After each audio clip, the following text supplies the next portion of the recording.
Emily peered out the window as her family's car bumped along the narrow road leading into the small town of Maplewood. Rows of cottages, each with small, colorful gardens, lined the streets.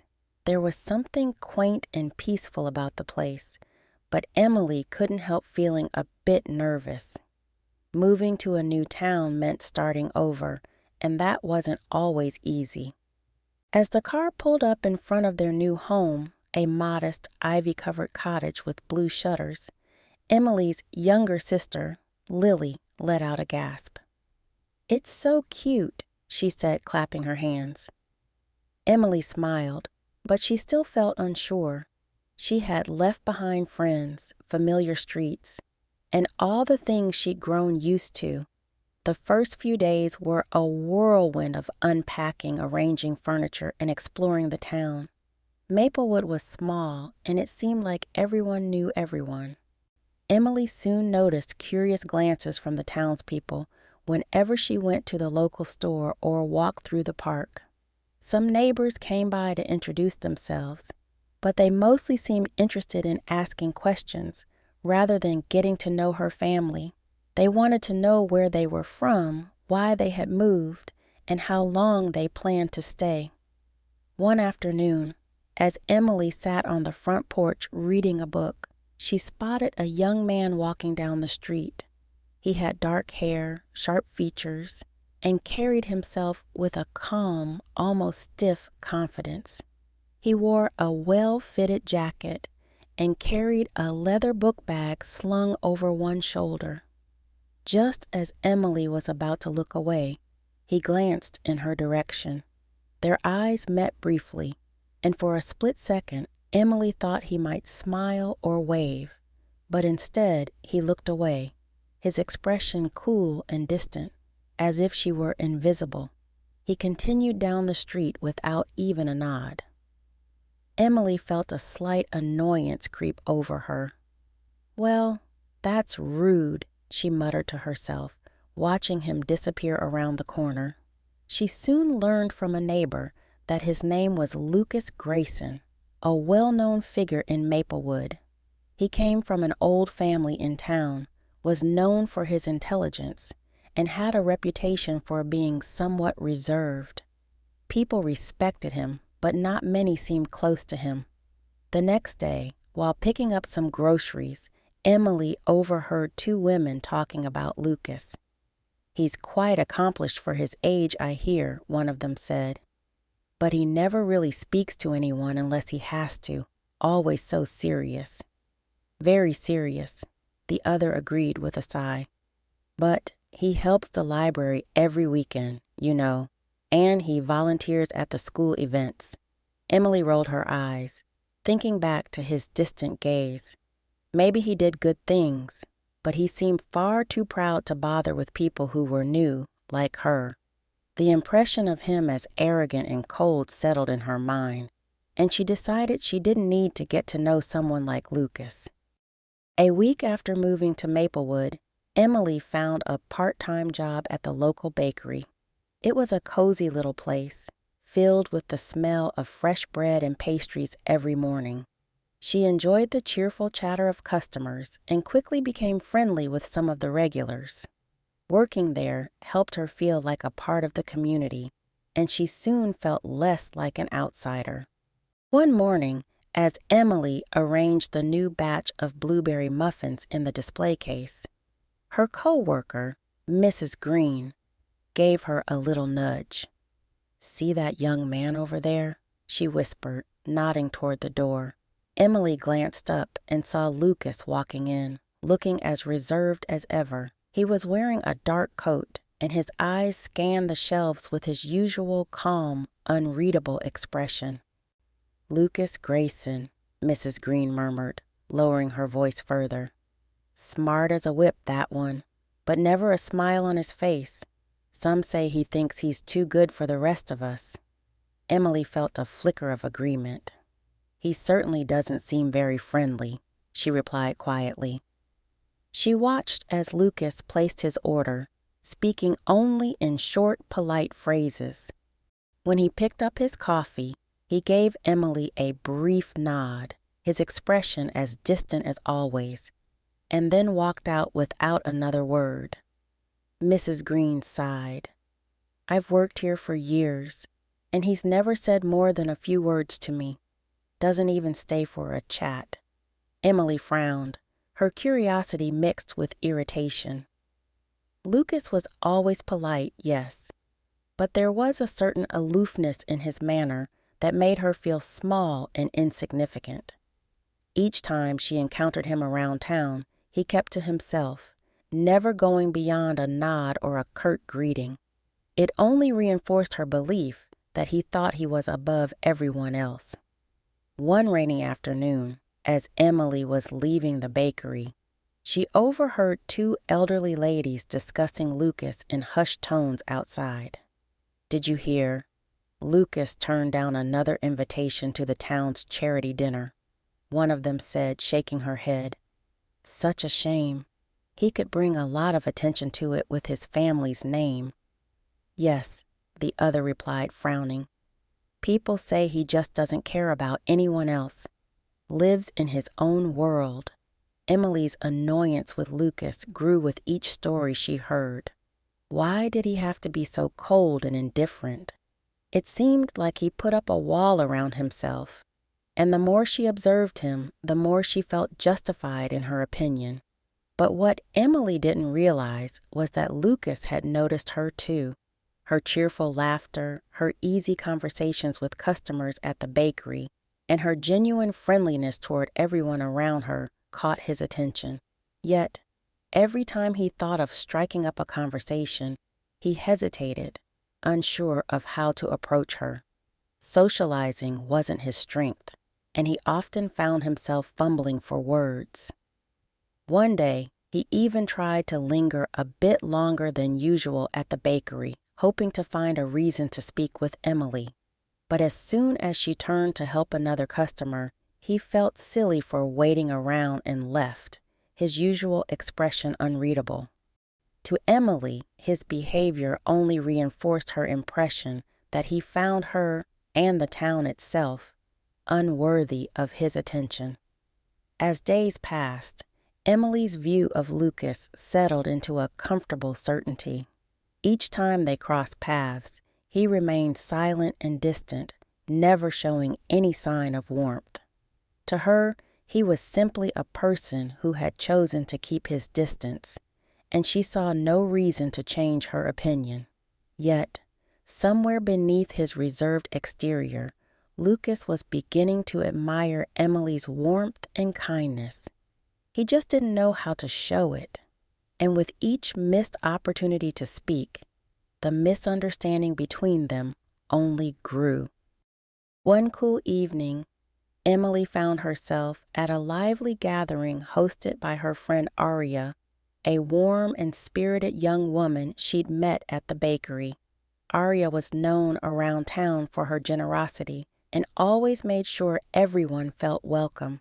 Her gatherings were full of laughter, music, and stories, with people mingling and sharing their lives.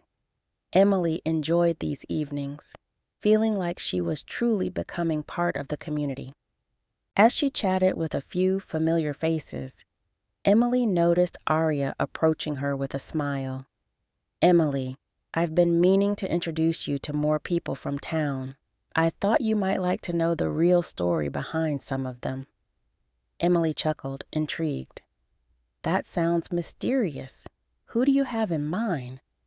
Aria glanced around the room, then lowered her voice. Actually, I want to tell you about Lucas Grayson. Emily raised an eyebrow, surprised. Lucas? Why? Aria gave her a knowing look. I noticed how you tense up whenever he's around, she said. Let me guess. You think he's cold and distant? Emily felt a little embarrassed, but nodded. I mean, he barely speaks to anyone. He acts like he doesn't care about anyone else here. Aria laughed softly and shook her head. Oh, Emily, Lucas isn't what he seems. He's just shy. Very shy. But he's actually done more for this town than most people realize. Emily frowned, taken aback. Really? I thought he didn't care much for Maplewood. Arya leaned in, her voice sincere. Lucas doesn't like drawing attention to himself, but he's one of the kindest people I know. Every month, he donates books and supplies to the school. He's helped the library get funds for new programs, and he even pays for some families' groceries when they're struggling, though he does it anonymously. The reason he seems distant is that he's simply not good at socializing. Emily felt a pang of guilt. She had never imagined that Lucas's cool demeanor might hide a generous heart. I had no idea, she said quietly, thinking back to every distant look, every curt nod. Arya nodded. He's really thoughtful. He just doesn't show it in obvious ways. He doesn't have the ease of people who can walk into a room and make everyone feel comfortable. Instead, he does what he can, quietly, behind the scenes. As Arya walked away to greet another friend, Emily found herself lost in thought. She had been so quick to assume Lucas was arrogant, but had she ever really tried to understand him? Perhaps his silence was less about pride and more about not knowing how to approach others. In the days that followed, Emily began to notice things she hadn't before. She saw how Lucas always greeted the elderly residents with a respectful nod, how he volunteered to carry boxes of donations at the town events, and how he listened intently when people spoke, even if he rarely said much in return. It was as though she were seeing him in a new light. For the first time, she wondered if her impression of Lucas had been unfair, colored by the stories she'd heard and her own assumptions. She found herself feeling a bit embarrassed about how she judged him so quickly. Maybe, she thought, there was more to Lucas than she had ever bothered to see.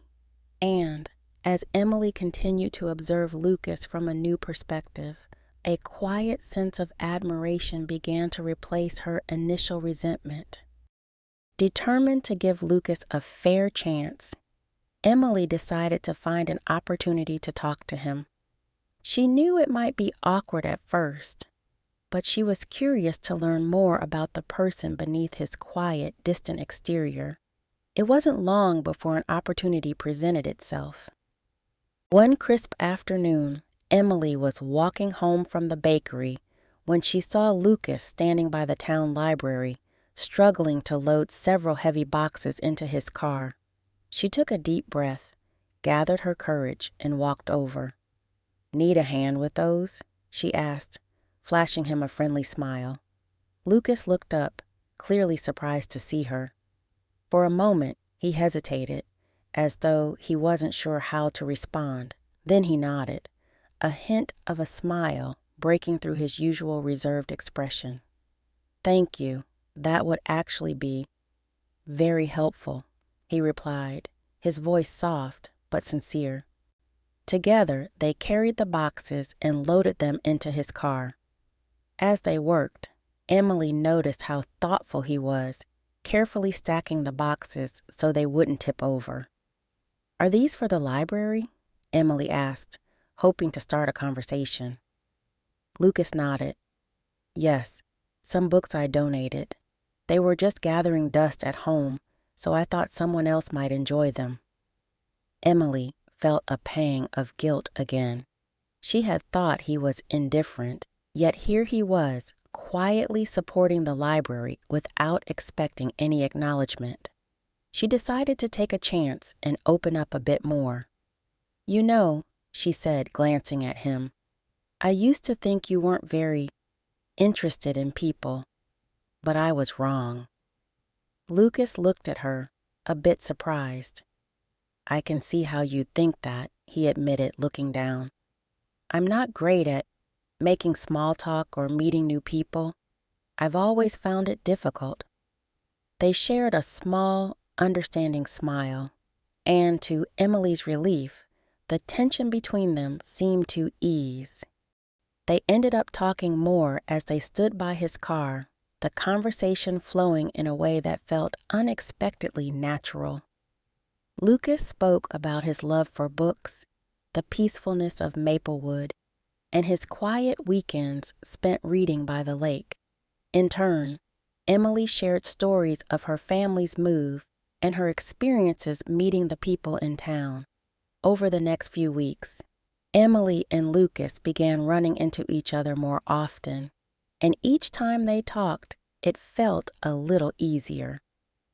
Lucas was reserved, but he was attentive, always listening carefully to what she said and asking thoughtful questions. Emily found herself looking forward to their conversations, enjoying the way they could share quiet moments without needing to fill the silence with unnecessary words. One evening, as they strolled through the park after an event at the town hall, Emily finally asked him a question that had been on her mind. "Why do you keep so much to yourself, Lucas? I mean, you're kind, but you don't let people see that side of you." Lucas looked at her thoughtfully, his expression softening. "I suppose it's easier for me to keep a little distance," he admitted. "I've always felt more comfortable observing rather than being in the center of things. But it doesn't mean I don't care. I just have my own way of showing it." Emily smiled, touched by his honesty. She realized that his quiet nature wasn't about pride or indifference. It was simply who he was, and she respected that. In time, Lucas grew more confident, often going out of his way to greet her and even staying longer at the bakery to chat. Emily, in turn, let go of the assumptions she'd once held about him. Their friendship blossomed quietly, without fanfare, built on mutual understanding and acceptance. Through these small, meaningful exchanges, Emily discovered a new side of herself, too. She was learning to see people beyond her first impressions and let go of the need for everything to fit a certain mold.